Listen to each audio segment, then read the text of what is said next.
Kisar annabi Yusuf alaihi salatu wassalam jiya muka yi darasi a kanta.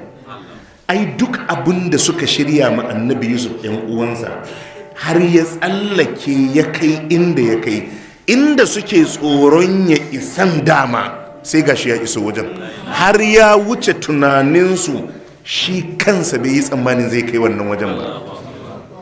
Kun san bayan sun haɗu da suka bayyanar da abin da suka yi na nadamarsu, sai ya ce musu innahu man yattaki wa yasbir fa inna Allah la yudhi'u ajra al-muhsinin. Yace sirrin abun kawai tsoron Allah ne. Abinda annabi Yusuf bai ga musu kenan.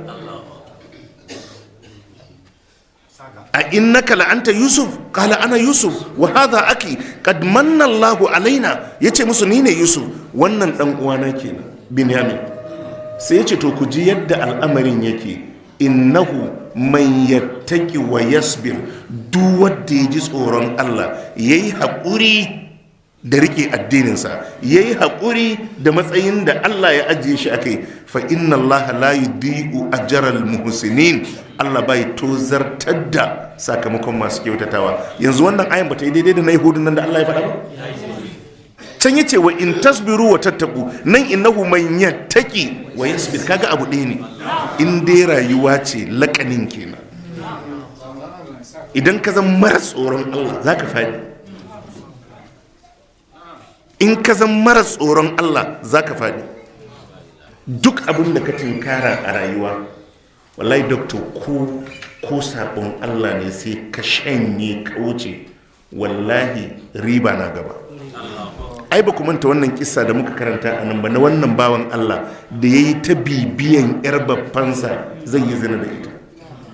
Ran da ya samu daman, bayan ta shiga matsala, ta nemi taimakonsa dinar 120 ya bata, ya ce sharaɗi zai yi zina da ita saboda halin da ta shiga. Ta ce ta yadda da kansa, ya ce ya gama samun daman yin zinan, sai ta kalle shi ta ce ka ji tsoron Allah. Sai ya tashi, sai ya fasa, ya bar mata kuɗin. Yau da aka ritsa da shi, sai ya ce Allah, da yarinyan nan ta ce in ji tsoron Allah, Allah in tsoron kan ne ya hana ni zina, Allah ka ban mafita. Sai aka buɗe mishi hanya. Tsoron Allah ya yi rana ko bai? To tsoron Allah kenan. Kaga da aka ce tsoron Allah laifin ne bai yi ba, ya ji tsoron Allah sai ya kame daga laifin. Masu gida ya yi laifin nan da jimawa, yanzu wata rana ne wani abu ya taso, sai ya yi tawassuli ya roki Allah da wannan tsoron Allah. To annabi sai ce fa inna Allah la yudhi'u ajral muhsinin. Inda kai ajiye aiki yana daga cikin karamcin Allah, bai zai watsar maka da kayanka. Akwai sirri a ciki ko babu? Akwai. Saboda ka wani ne aka yi harka, ga kudinsa a hannunka, wata shi ma bai san da wannan kudin ba, dauki kayansa ka mayar mishi. Ai shi ma daya daga cikin su ukun amana ya rike ta dukiya.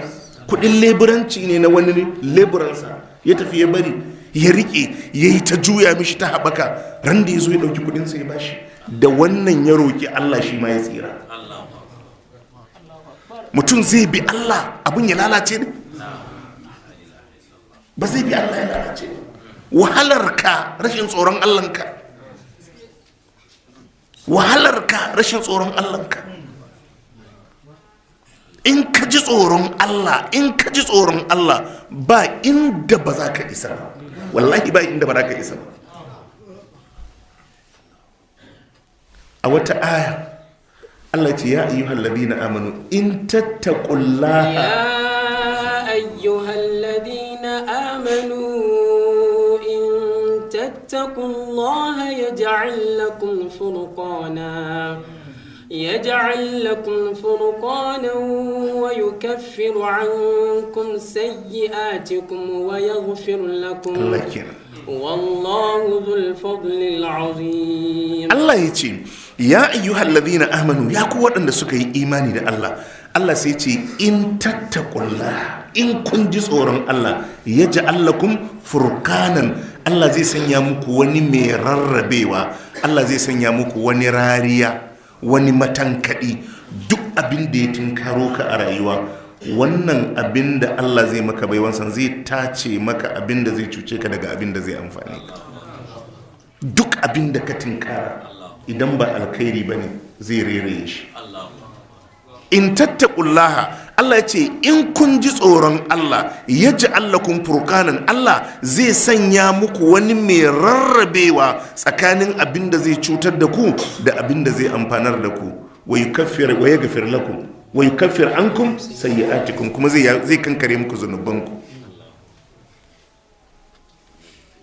Wa yaghfir lakum, kuma ya gafarta muku. Allah, wannan duk samara ce ta tsoron Allah. Za a sa maka mai rarrabewa, abinda zai dinga tace mai cutarwa daga mai amfanarwa, a yafe zunubanka, a kankare su, a goge su, sannan kuma a yafe. ذلك أمر الله أنزله إليكم ومن يتق الله يكفر عنه سيئاته ويعظم له أجرا. ومن يتق الله يكفر عنه سيئاته. Allah ce duk wanda ya zama mai tsoron Allah, ya ji tsoron Allah, Allah zai ta kankare zunubansa, wa yu'zim lahu ajra, sannan zai girmama sakamakon da zai bashi ranar alkiyama. Ai daga farko ma wa man yattaqillaha yaj'al lahu makhrajan wa yarzuquhu min haythu la yahtasib wa man yatawakkal 'ala Allahi fa huwa hasbuh inna Allaha balighu amri qad ja'ala Allahu likulli shay'in qadara. Allah yace wa man yattaqillaha, duk wanda ya ji tsoron Allah, yaj'al lahu makhrajan, Allah zai bashi mafita. Duk abinda aka rasa yaya za a yi, Allah sai nuna maka ga yadda za a yi. Kullum idan mun yi magana ana cewa a koma zuwa ga Allah a rike addini. Duk abin da ya dame mun nan, wallahi muna bin Allah, Allah zai nuna mana ta inda da aka. Wallahi zai nuna mana ta inda. Ai ba dabaran ka bane. Wa ma ramaita idh ramaita walakin Allah, ba dabarar ka bace. Ba dabarar ka bace. Allah ne zai yi aikin abin da yake so ku bi shi. Duk yadda abin nan ya rincaɓe, wallahi in mun bi Allah zai gaya mana, zai nuna mana ga inda da mu. Zai nuna mana ga yadda za a yi. Ga sunan a ƙur'ani ta kota ina, ga sunan a ƙur'ani ta kota ina. Allah zai nuna mana ya za a yi. Wa man yattaqillaha, duk wanda ya ji tsoron Allah, yaj'al lahu makhrajan, Allah zai bashi mafita.